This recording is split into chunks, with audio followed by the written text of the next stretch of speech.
My name is Namu, and I will be discussing the topic of ransomware.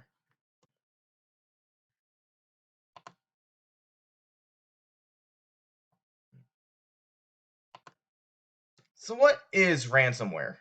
Ransomware is a type of malware that encrypts data on the victim's computer, rendering it unusable.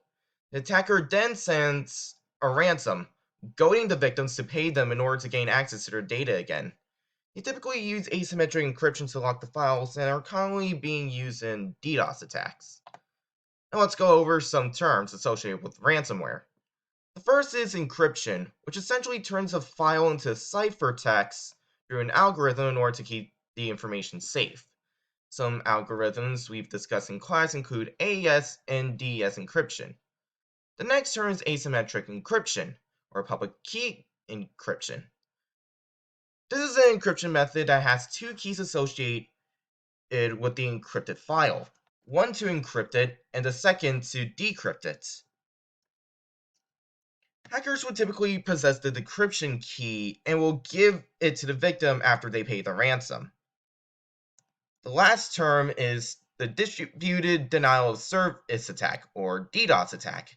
This is a type of cyber attack that prevents users from accessing the resources for a certain amount of time. Now, the problems caused by ransomware include the fact that it violates the availability tenet of the CAA triad,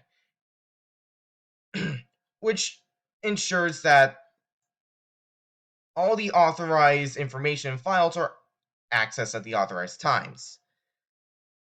The biggest problem is the financial loss caused by the ransomware, which includes paying the ransom back for access and payment for upgrading security measures. Now, as of 2019, the amount of targeted ransomware attacks on high-profile entities has increased by over 700%. These include government agencies, major corporations, municipal organizations, and water facilities. Over the past year, water facilities in 3 states were the victims of targeted ransomware attacks, this being Nevada in March, Maine in July, and California in August.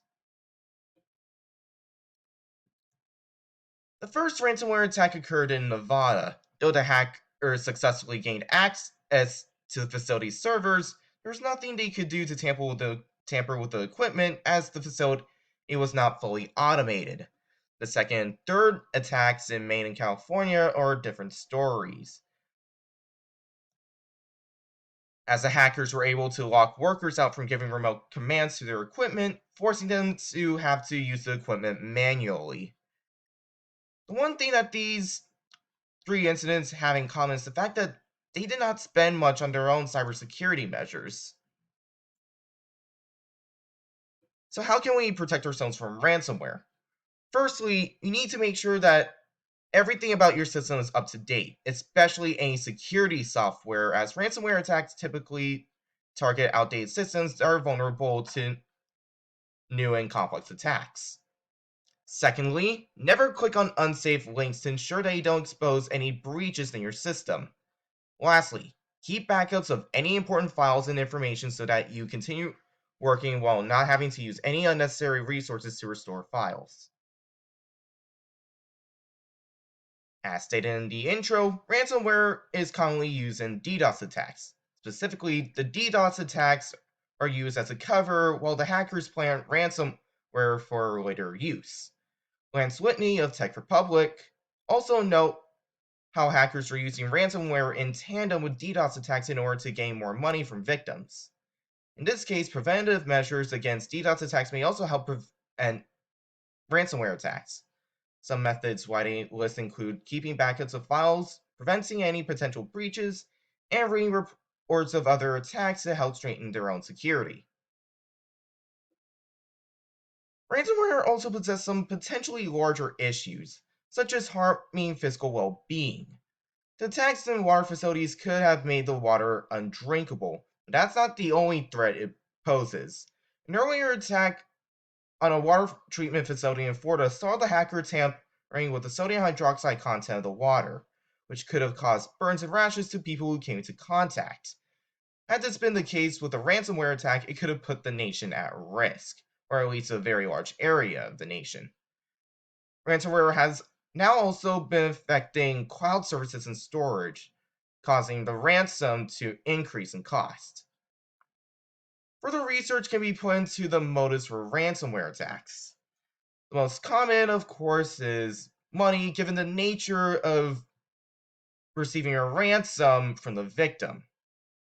Another could be sabotage, where they prevent companies from accessing any important data. CD Projekt Red, a game developer, had the source code for their games be encrypted by the Hello Kitty gang, a known hacker group. The company refused to pay the ransom, and luckily they had backups of the code so they could continue working on them. Lastly, there's terrorism by preventing agencies from properly defending the nation or cutting off supply lines. Earlier this year, the Colonial Pipeline was shut off due to ransomware, causing a shortage of gasoline, and people started hoarding it, even going as far as to make these people ignore the safety precautions for storing gasoline, such as storing them in trash bags and trash cans.